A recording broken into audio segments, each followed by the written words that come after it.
Well, good evening, everybody, and welcome to another edition of Ask the Doctor. Hi, Claudio. We have the man of the hour here. He has taught, trained, lectured doctors all over the world, put in well over 10,000 hours. Tonight, we are going to work on learning about demolishing diabetes. So I'm sure we will have lots of questions put in the chat. So without any further ado, Dr. Bob Rakowski. thank you always, Carol, and happy, beautiful evening all. And Claudio, happy birthday. So I don't know how many people know it's your birthday, but happy, beautiful birthday. And so, most people are aware that there are two types of diabetes, but we'll let you know that they're considering calling one a type 3 diabetes. So type 1, that might be a little overstatement, no insulin, but the cells of the pancreas that make insulin have become destroyed, typically by an autoimmune process, but it could actually be a trauma, even a surgical trauma that could cause it as well. Type 2 diabetes, far more common, 95% of diabetes. Suddenly the body just doesn't respond to insulin like it should, or the cells don't respond to insulin. And so ultimately, what we want to do is help the body to make the right amount of insulin, release the right amount of insulin, respond to the insulin, and then we're going to be healthy for a much longer period of time. And then now they're calling Alzheimer's or dementia type 3 diabetes. And there's good reason behind that. If they actually spray insulin in Alzheimer's patients' noses, they actually can remember a little bit better. So we know that insulin can improve memory, but we'll talk about ways to actually turn that around. So it's been called the biggest health problem in the world. And you could call it the biggest for a lot of reasons. It turns out that 90% of diabetics are overweight or obese. But, it wasn't that long ago that they talked about juvenile onset diabetes. And they would also then talk about adult onset, but they can't call juvenile onset anymore. They reserve that for type 1 diabetes because now the fastest growing demographic of people that are getting type 2 diabetes are actually teens. So if you look back, this is a December 2003 Time cover story. And already 20 years ago, our world and our nutrition and our life was so disrupted that the fastest growing demographic of diabetics were children. It is the most expensive problem in the sick care system, and that hasn't even been updated yet. So you start looking, it's more expensive than cancer, than autoimmunity, than the other things that are expensive. And because diabetics fall apart, we'll look at some of the complications, and there's a simple rule: friends do not let friends become diabetic. So 1 in every 7 sick care dollars is spent on diabetes. And I'm going to call it a sick care dollar because diabetes is highly preventable, even type 1, and we'll mention some of those strategies as well. But when you look at insulin, it is absolutely life critical. That's how you're going to get nutrients inside the cell. And sugar is just one of those. So when you look, you actually need insulin for protein synthesis. You need it for carbohydrate, which is also sugar. You need it for fat. And you even need it to get certain ions or minerals inside of the cell. And so we want to have ideal insulin function, not too much, not too little, the right amount at the right time. And this graph is a graph of the death risk versus a value called hemoglobin A1C, which represents the 120-day average of sugar. And people that have the lowest hemoglobin A1C have about 1/20th the death risk of those with the highest. And keep in mind, it doesn't have to go up much for people to have serious complications. So what happens with diabetes? Number 1 cause of preventable blindness, number 1 cause of kidney disease, number 1 cause of nerve and vascular damage, setting people up for amputations, huge risk factor for heart attack and stroke. And so, these are ways to really disrupt people's lives. And when I share these PubMeds, It's fascinating that there's one superfood. We're going to be comprehensive about our nutrition, but Ganoderma lucidum, that is powerful at protecting the diabetic eye, the diabetic kidneys, the diabetic limbs and circulation and nerves and blood vessels, and powerful to prevent heart attack and stroke. But again, we'll be complete about this. If I were going to show videos, I might show Pat. And it's pretty fascinating that this was day one that I saw Pat. And I almost never film someone on day one, but she was 5'4", 248 pounds, taking 8 different drugs. And she talked to her cardiologist. She said, look, I'm a little worried that my kidneys are going to fail. And he literally looked at her. He said, well, that's what dialysis is for. And she says, well, you've got to be kidding me. I don't want that in my future. Well, she came into our office. We had her non-diabetic and off of medication really, really fast. And then you look at 9 months later, here she's 38 pounds lighter, taking absolutely no drugs with, really stellar kidney function. That video should be on my YouTube channel. Basically, maybe it's called like Diabetic Miracle. And how about this individual? When he came in, and by the way, I did a good job taking this picture. I probably should have had the pulse oximeter on his foot when I measured it. But when I took the picture, I put the date and I put the oxygen saturation. I actually filmed a video afterwards, and this was 1 week later. 1 week later, and oxygen 99, and look at the profound difference in the leg. And that was getting the blood sugar under much better control and improving the circulation. Some of you that have been with me for a while, I've got multiple videos of Maureen. This was day one that I started treating her for her foot. She was scheduled for an amputation 2 days later, but look at the foot, 2 weeks and ultimately 17 months later. And I use this as a teaching tool. And I filmed her when she was in my office. I did it Facebook Live, so you can see her there. And I showed the video on the screen, but the resolution is so poor. I'll just kind of skim through and I'll show you her foot. This was a few years after the fact. Should be able to see it. I mean, it was just absolutely beautiful. We're getting close now. Maybe it's coming up. People have had a phenomenal inspiration, have had I'm going to estimate that well over 1,000 people have had a phenomenal inspiration. So you look at that, and that foot really looks absolutely beautiful there. And here's where I use that foot as a teaching tool. So this is Dr. Dale Bredesen. He wrote the book, The End of Alzheimer's. About 8 years ago, I was a co-lecturer at a conference with him. And he would say, look, whenever there's a problem with any tissue of the body, including the brain or the heart or the lungs or the kidneys or the liver or the pancreas, you name it, there are 3 distinct zones of cells. There's cells that are dead. Well, there's nothing we can do about those. There's cells that are fine. There's nothing we need to do about those. But in between are cells that are functional but not functioning. So if we look, well, there were some dead cells. And, I don't see any fine cells, but there were plenty that were functional but not functioning. And then fast forward and see how much better that foot got fast. And in fact, I had shared this video and someone said, my friend's mother's in assisted living. She's got severe dementia. She's lost one leg due to diabetes. They're threatening to take the other. Do you think this could help? My answer is always the same. I don't know if it'll help, but it sure won't hurt. But Donna Mae, her wound in her foot healed really fast, like a couple of weeks.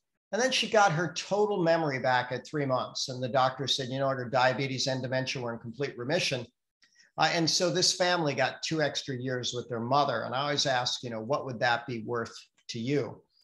So now back to kind of the academics behind it. When you start looking at what's going on with diabetes, I think it really starts with the pancreas not making enough insulin or releasing it at the right amount of time. I would put number 2 as the liver, because if the sugar is not getting into the cells, the liver can actually create sugar. There's a process called gluconeogenesis.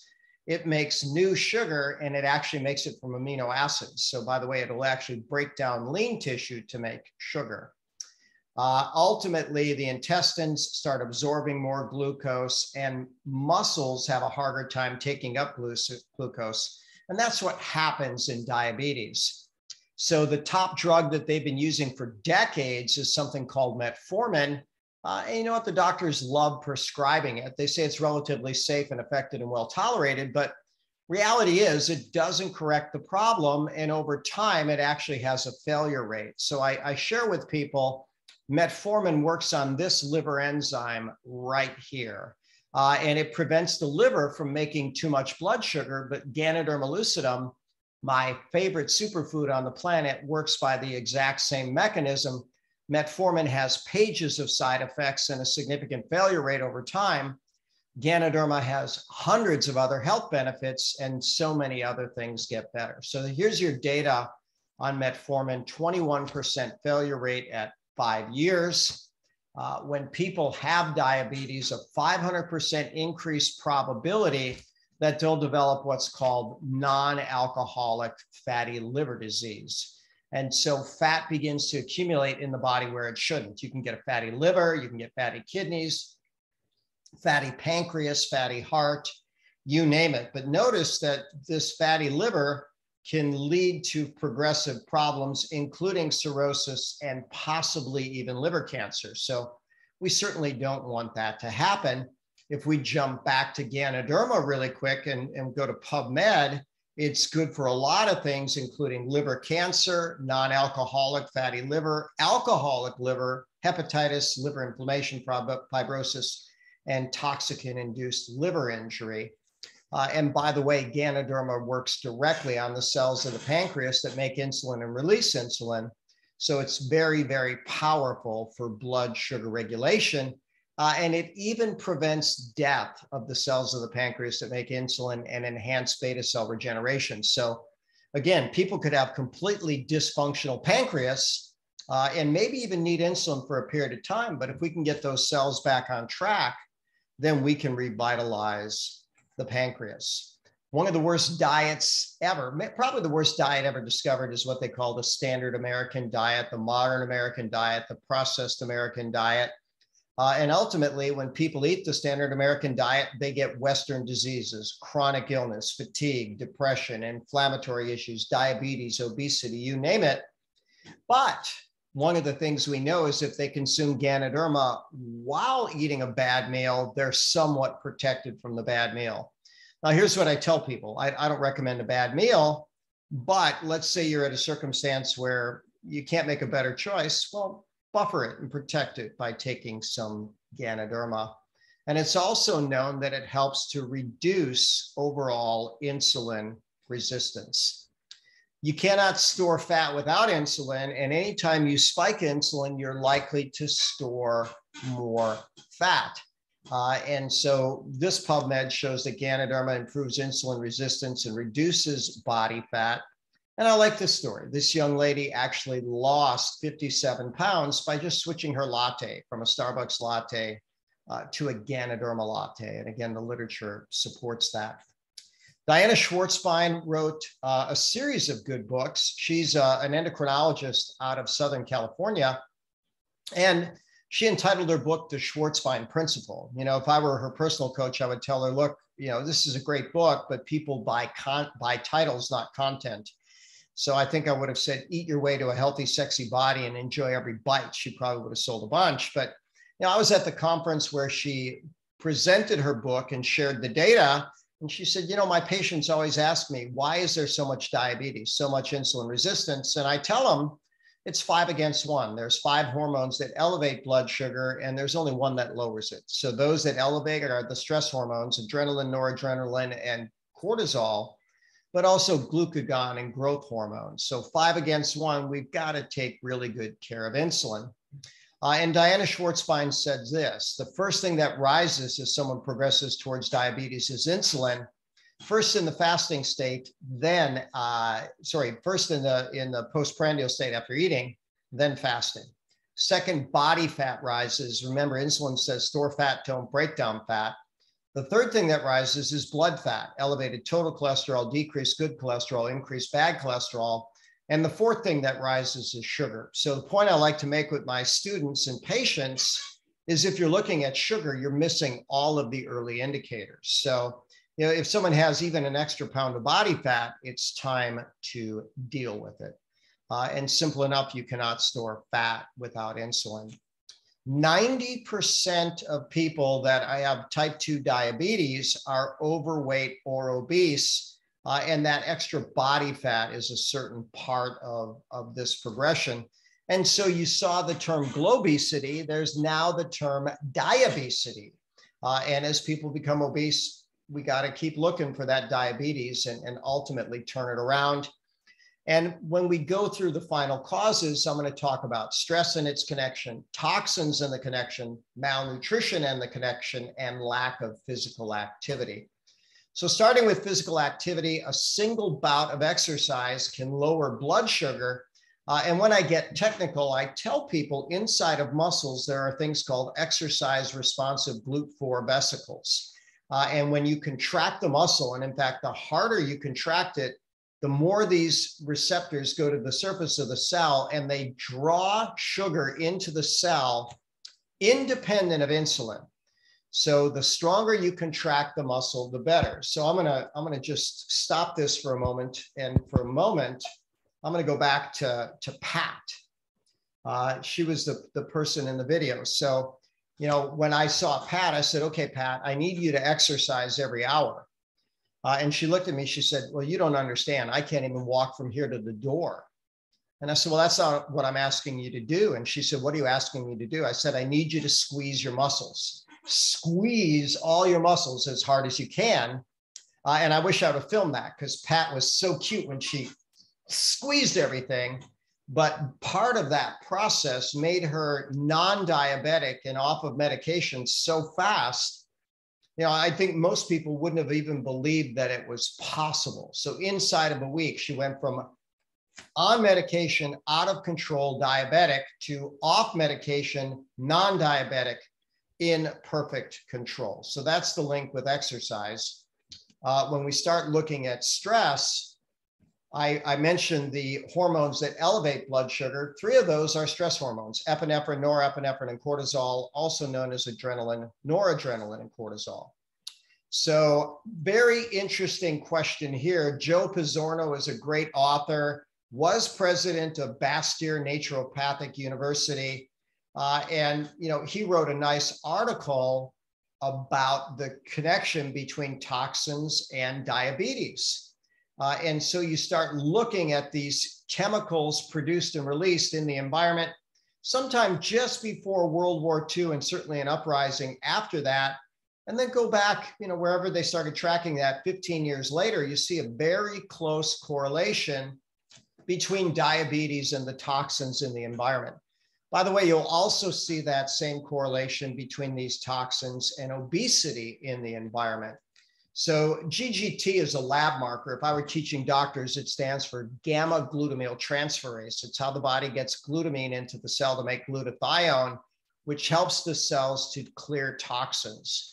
So more toxin exposure, higher GGT, higher overall blood sugar. 2020 malnutrition, the top cause of death on the planet. And what's the cause of malnutrition? Terrible food choices, especially processed food.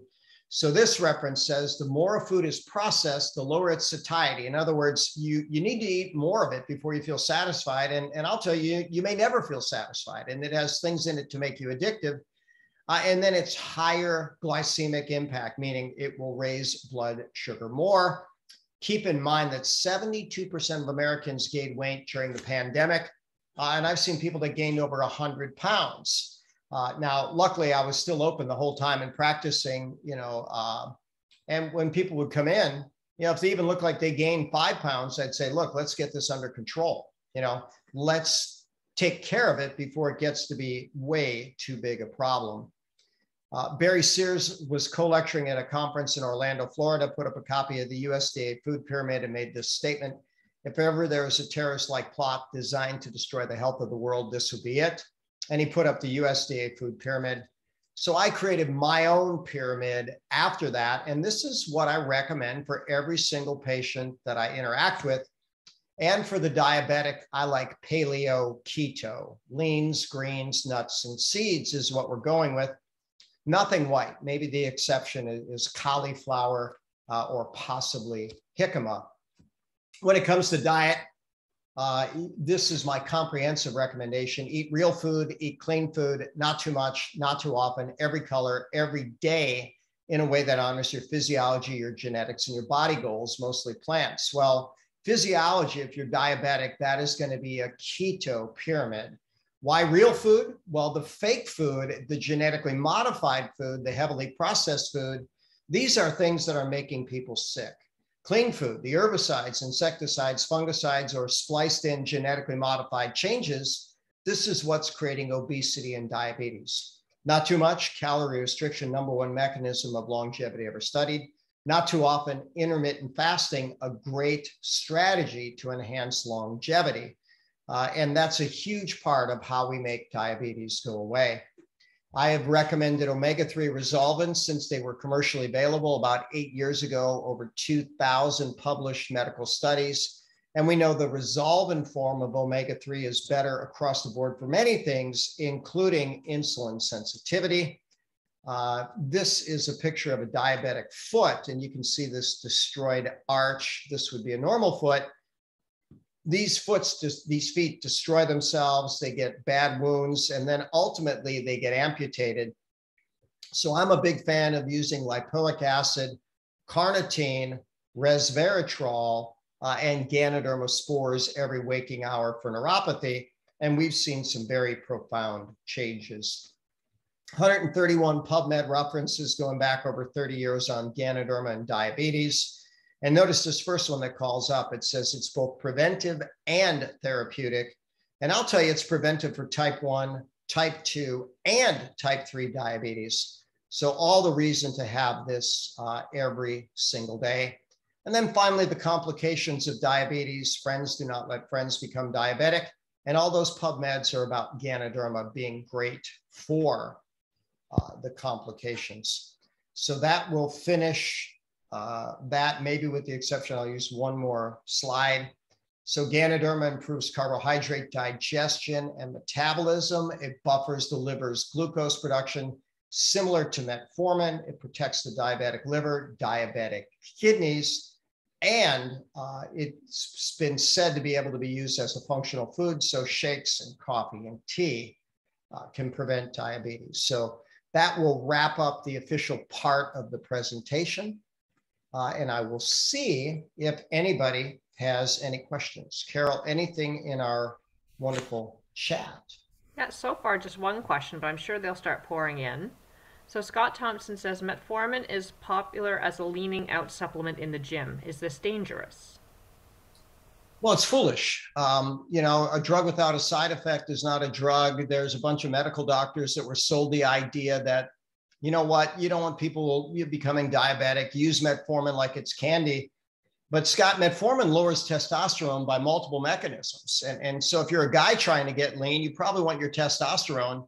And so now when they lower your testosterone, do they need to give you some testosterone? And then, by the way, if you have any body fat, well, then do they need to give you, you know, some type of aromatase inhibitor like Arimidex? Because if you give a man testosterone when he's fat, he converts it into estrogens. You know, and then we keep going right on down the line. Where do you stop?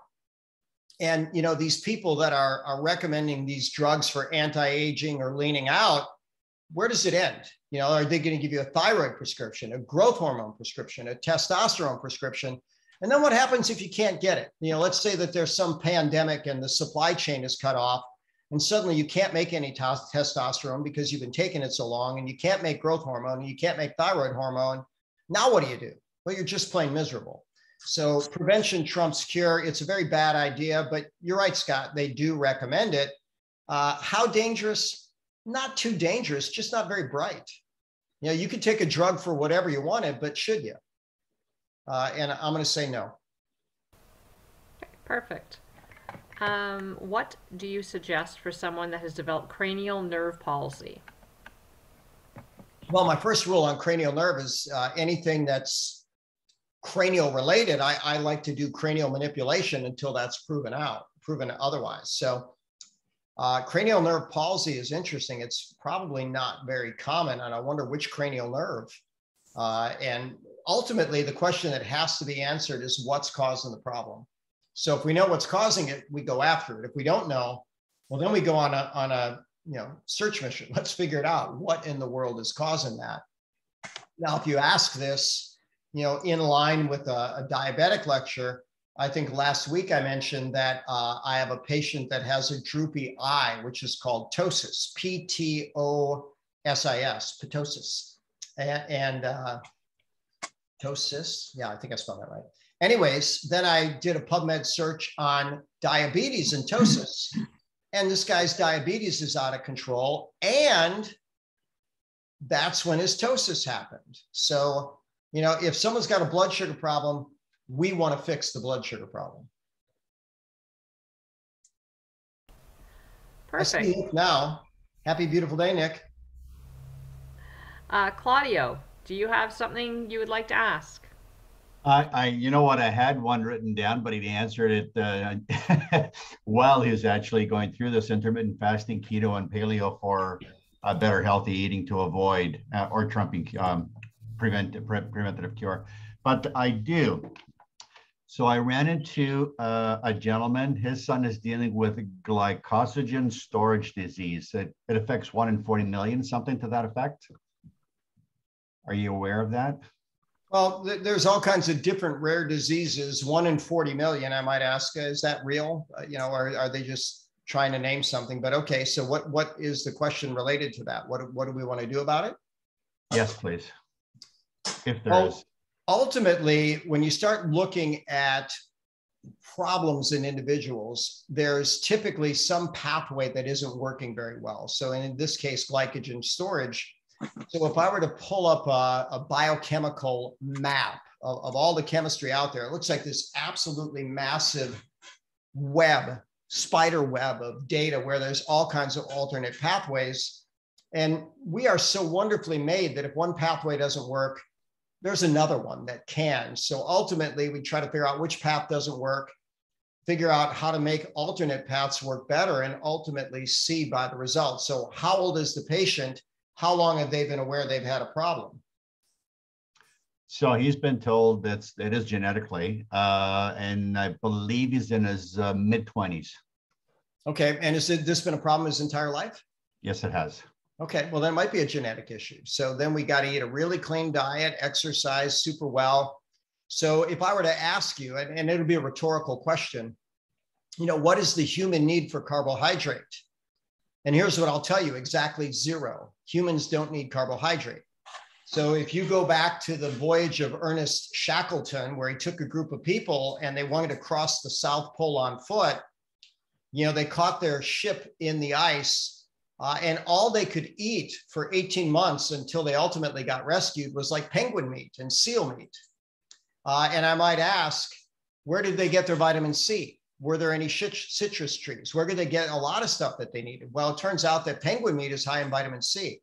Humans are only 1 of 4 animals that lost the capacity to synthesize vitamin C. So how much carbohydrate do we need? Exactly 0. The liver does something called gluconeogenesis. It converts amino acids into sugar where needed. So this person just needs to become efficient with a paleo keto diet. And then do as many health promoting strategies as possible to help out. But I know whatever someone has, they can always improve. It doesn't mean that the circumstance will resolve, but there are workarounds for everything. Great, thank you for that. And I did watch that documentary 2 weeks ago, actually. Oh, on Shackleton? I did, yes, yep. Well, what timing? You know what? I have a patient that's got a master's degree in business and some type of sub-degree in leadership from Harvard.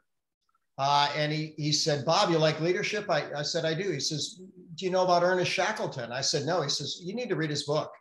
So I literally bought it right then and there and had it read by the end of the week. And one of the greatest leaders of all time took these men on a voyage, very dangerous, very hazardous, got shipwrecked, and didn't lose a man. They lost 1/2 of 1 foot on one individual from gangrene and frostbite. But besides that, they were all okay and a miracle rescue. So pretty fantastic. Great documentary. Thank you. You're welcome. Okay, we have another question in the chat, and then I might need Claudio to take over for me for a second. Prospect was just diagnosed with cancer in the stomach where food did not process properly. She has plenty of bacteria infections in the stomach and calling for a rare form of lymphoma being controlled with a diet. What suggestions would you have for Kat? Well, gastric cancer is going to be different than lymphoma. So if it were gastric cancer, what I'd say is cut out the cancerous portion. You know, if it's contained, if it hasn't metastasized, you get rid of that. You can get by with less than a full stomach. There's plenty of people that do that. Now, if it's lymphoma, and it might be because they're saying controlled with diet, lymphoma is one of those cancers that tends to respond very well to conventional medicine. And by the way, I'm not aware of a single lymphoma patient that I've lost in the last 30 years. And so, you know, if we do the right thing, get that under control, throw in some good medicine, we may be able to completely eradicate that. But there's so many variables there. You know, if she's content with how it's being controlled, awesome. But I would rather completely get rid of it than control it. Dr. Bob, they've talked about putting a feeding tube into her stomach.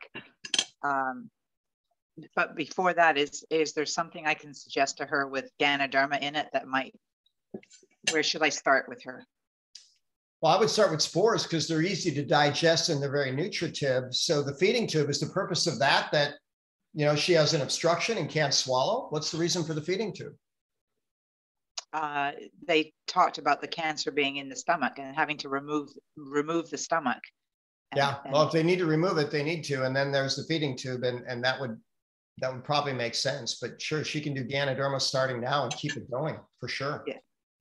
Thank you. I would do the capsules, the spores. Hey, Neil, you're unmuted, buddy.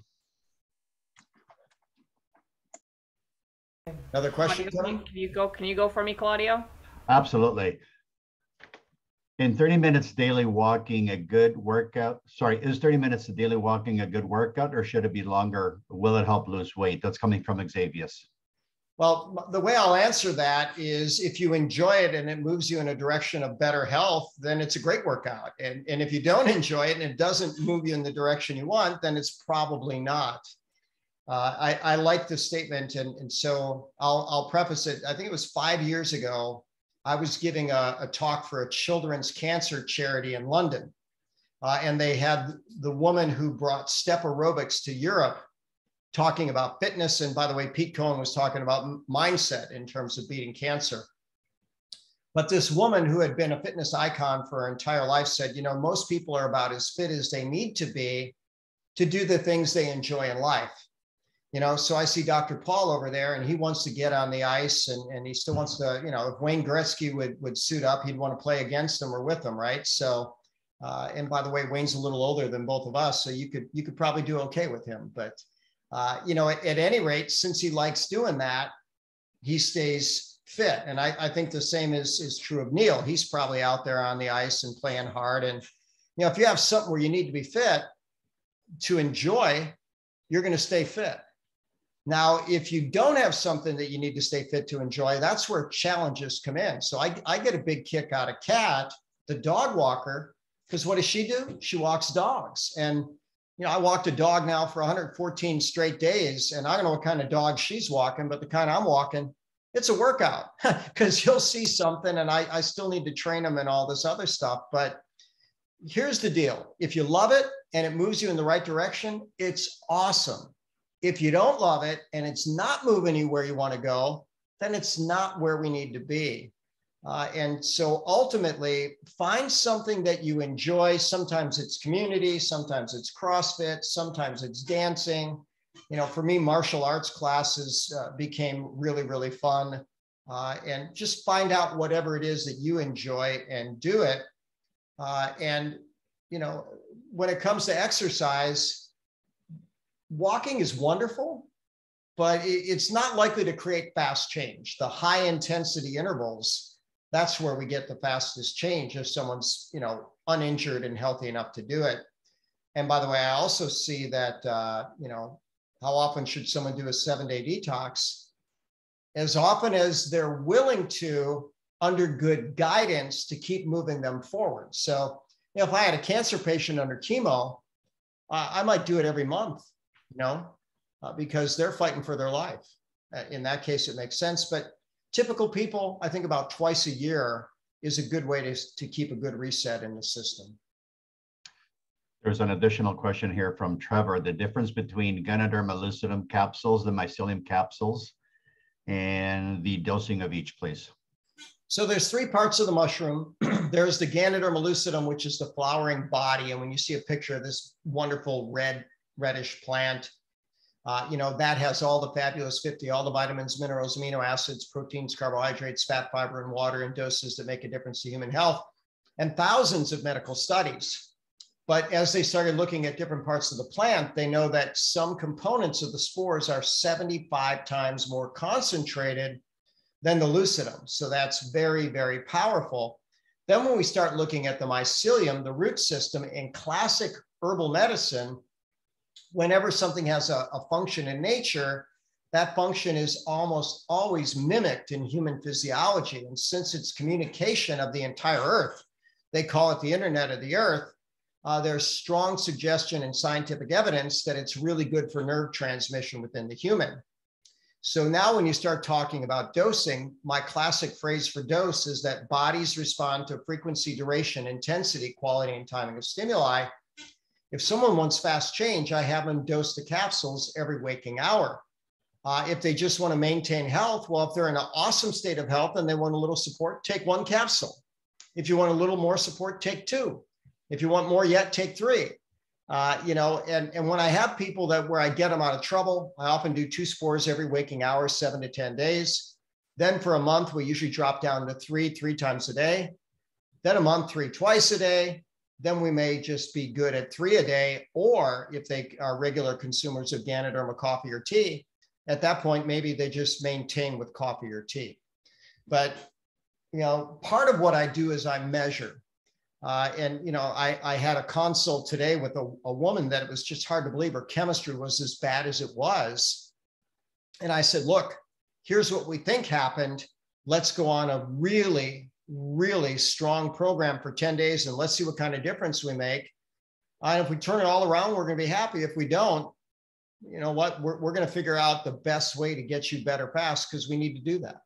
So, you know, data makes a difference. So I tell people I'd much rather treat a real patient than a hypothetical. And I'd also like to interact with the patient and measure the values. That is it for questions in the chats. But can I throw an additional one? Always, Claudio, always. Okay, no, forget it. I won't. I forgot. Sorry, I totally forgot. I had a moment. The nerves. Sorry. All right.